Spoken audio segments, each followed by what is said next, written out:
Kita sedikit menyinggung terkait dengan kewajiban dan rukun. Apa perbedaannya dan apa persamaan antara rukun dalam sholat dan kewajiban dalam sholat. Maka, perlu kita ketahui bersama bahwa kesamaan antara kewajiban dalam sholat dan rukun dalam sholat itu adalah sama-sama wajib dilaksanakan. Itu kesamaannya.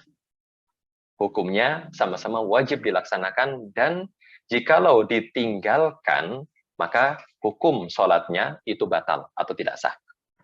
Adapun perbedaan di keduanya adalah ketika seseorang lupa melaksanakan rukun atau kewajiban, maka hukumnya berbeda. Ketika seseorang lupa melaksanakan rukun, maka apa? Jikalau dia masih di rokaat yang sama, contoh, seseorang lupa ruku, karena setelah dia takbiratul ihram, baca Al-Fatihah, kemudian setelah itu langsung sujud, dan dia masih di rokaat tersebut, maka wajib bagi dia untuk kembali ruku. Maka yang namanya rukun itu harus didatangkan dan tidak bisa digugurkan dan tidak bisa digantikan dengan sujud sahwi. Itu namanya rukun. Berbeda dengan kewajiban. Yang namanya kewajiban, jikalau seseorang lupa melaksanakannya. Contoh salah satu kewajiban dalam sholat, yang pertama ini adalah takbiratul intikal. Takbiratul intikal itu ucapan Allahu Akbar selain dari yang namanya takbiratul ihram. Ketika seseorang lupa mau ruku dan dia lupa mengucapkan Allahu Akbar, sedangkan dia sudah masuk ke rukun berikutnya, sudah i'tidal.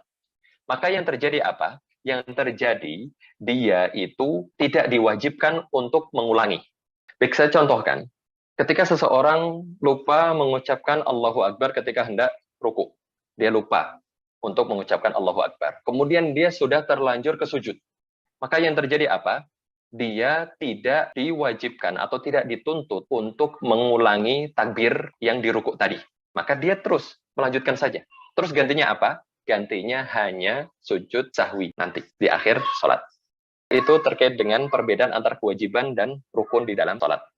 Kewajiban kalau ditinggalkan karena lupa, digantikan dengan sujud sahwi tanpa perlu untuk dilakukan. Tapi kalau namanya rukun, seseorang wajib untuk mendatanginya atau istilahnya melakukannya kembali.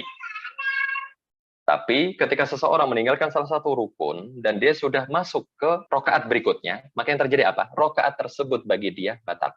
Berarti tidak dihitung, tidak masuk hitungan. Contoh ketika seorang lupa ruku, sudah sujud 2 kali dan kemudian sudah bangkit dan bangun masuk ke rokaat berikutnya. Kemudian dia ingat, di rokaat sebelumnya tadi dia belum ruku. Maka yang terjadi apa? Rokaat tadi batal. Tapi dia melanjutkan di rokaat tersebut itu baru mulai hitungannya. Baik, itu terkait dengan perbedaan antara kewajiban dan rukun di dalam salat.